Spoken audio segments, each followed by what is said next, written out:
Assalamualaikum warahmatullahi wabarakatuh.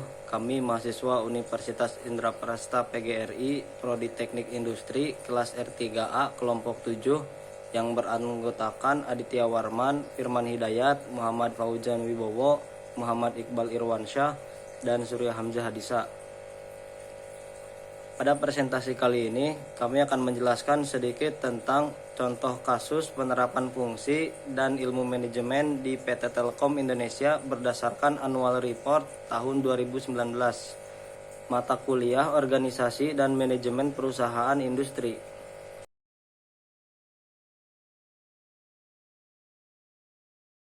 Untuk bagian pertama yaitu ikhtisar perusahaan. PT Telkom Indonesia Persero Tbk Telkom adalah badan usaha milik negara atau BUMN yang bergerak di bidang jasa layanan teknologi informasi dan komunikasi dan jaringan telekomunikasi di Indonesia. Pemegang saham mayoritas Telkom adalah pemerintah Republik Indonesia sebesar 52,09%, sedangkan 47,91% sisanya dikuasai oleh publik. Saham Telkom diperdagangkan di Bursa Efek Indonesia atau BEI dengan kode TLKM dan New York Stock Exchange atau NYSE dengan kode TLK. Kegiatan usaha Telkom Group bertumbuh dan berubah seiring dengan perkembangan teknologi, informasi, dan digitalisasi, namun masih dalam koridor industri telekomunikasi dan informasi. Hal ini terlihat dari lini bisnis yang terus berkembang melengkapi legasi yang sudah ada sebelumnya. Telkom mulai saat ini membagi bisnisnya menjadi 3 bisnis domain, yaitu yang pertama digital connectivity, yang kedua digital platform, dan ketiga digital service.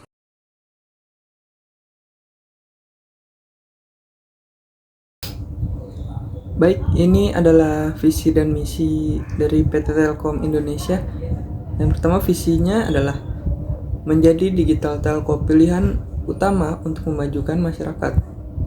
Dan misinya ada 3, yaitu yang pertama, mempercepat pembangunan infrastruktur dan platform digital cerdas yang berkelanjutan, ekonomis, dan dapat diakses oleh seluruh masyarakat.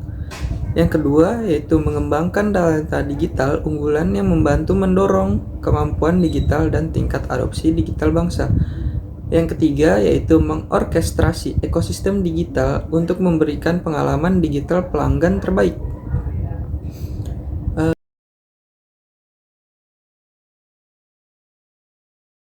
Selanjutnya ada value perusahaan.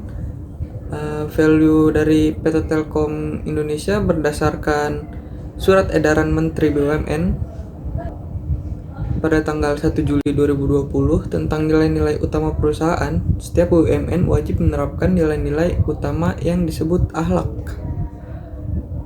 Dalam akhlak itu terbagi menjadi 6. Yang pertama, akhlak kompeten, harmonis, loyal, adaptif, dan kolaboratif. Di dalam amanah, yang artinya memegang teguh kepercayaan yang diberikan.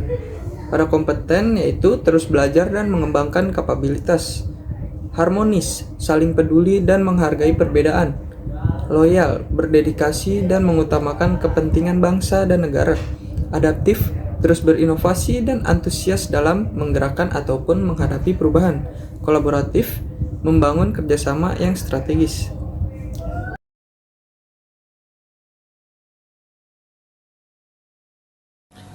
Baik, jadi pada slide ini terdapat sejarah singkat dari PT Telkom Indonesia. Jadi pada tahun 1991, Perusahaan Umum Telekomunikasi atau Prumtel berubah nama menjadi PT Telekomunikasi Indonesia atau yang kita sebut juga dengan PT Telkom, atau yang kita sering dengar dengan Telkom itu. Dan pada tahun 1995 PT Telkom menjadi perusahaan terbuka dan terdaftar di Bursa Efek Indonesia dan New York Stock Exchange. Sampai dengan 19 Desember 2019, nilai kapitalisasi pasarnya mencapai 393,3 triliun rupiah dan atau 28,8 miliar US dollar.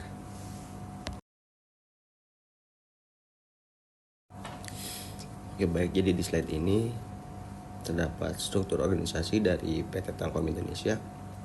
Jadi urutannya yang pertama itu ada direktur utama, dan di bawah direktur utama terdapat wakil direktur utama, dan di bawah wakil direktur utama itu ada Head of Corporate Affairs sejajar dengan Head of Corporate Communication, lalu ada Head of Internal Audit, dan sejajar juga dengan para komite-komite seperti komite disiplin, komite kebijakan, komite kinerja. Dan di atas Head of Internal Audit itu, di atasnya terdapat komite audit. Dan di bawah dari Head of Corporate Affairs, Head of Corporate Communication, dan Head of Corporate Audit, di bawahnya itu ada para direktur seperti Direktur Network, Direktur Consumer, Direktur Enterprise, Direktur Keuangan, dan Direktur Sumber Daya.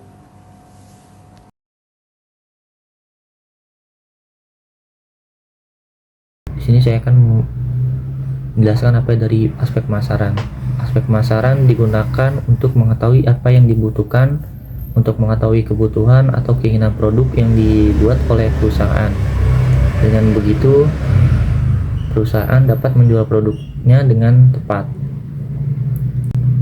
Selanjutnya, perencanaan. Kegiatan usaha Telkom bertujuan untuk mencapai pertumbuhan yang berkelanjutan. Telkom menerjemahkan framework 2020-2024 ke dalam strategi korporat yang menekankan pada pengembangan 3 pilar kompetensi utama sebagai value proposition atau portfolio direction, yaitu digital value, connectivity, digital platform, dan digital service. Di sini saya akan menjelaskan dari perencanaan. Pada saat tersebut, yang dimaksud perencanaan adalah sebuah perencanaan strategi yang dilakukan oleh PT Telkom untuk menghadapi persaingan bisnis. PT Telkom menggunakan strategi bisnis yaitu dengan melakukan inovasi produk, menjalin kerjasama dengan mitra kerja, dan melakukan ekspansi di pasar global.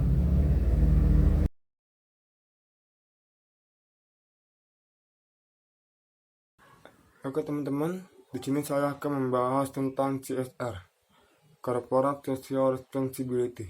Yang pertama yaitu kesehatan dan keselamatan konsumen. Telkom memiliki salah satu program Integrated Quality Asuransi atau TIQA yang memiliki tujuan untuk menjamin produk dan layanan yang ditawarkan agar tidak merugikan konsumen, termasuk dalam hal ini tidak bersikap pada kesehatan dan keselamatan. Selain itu, TIQA juga memberikan garansi purna jual dan menerapkan kebijakan layanan pelanggan yang melakukan para service delivery, service asuransi, dan pengukuran kualitas layanan. Selain kesehatan dan keselamatan konsumen, ada pengalaman pelanggan.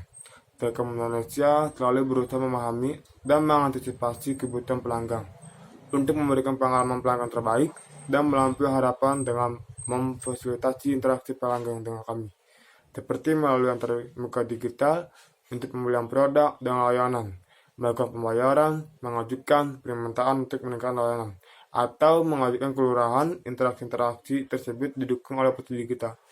Telkom Indonesia juga selalu memaksimalkan keterlibatannya dengan pelanggan melalui manajemen hubungan pelanggan yang dikenal dengan Customer Facing Unit.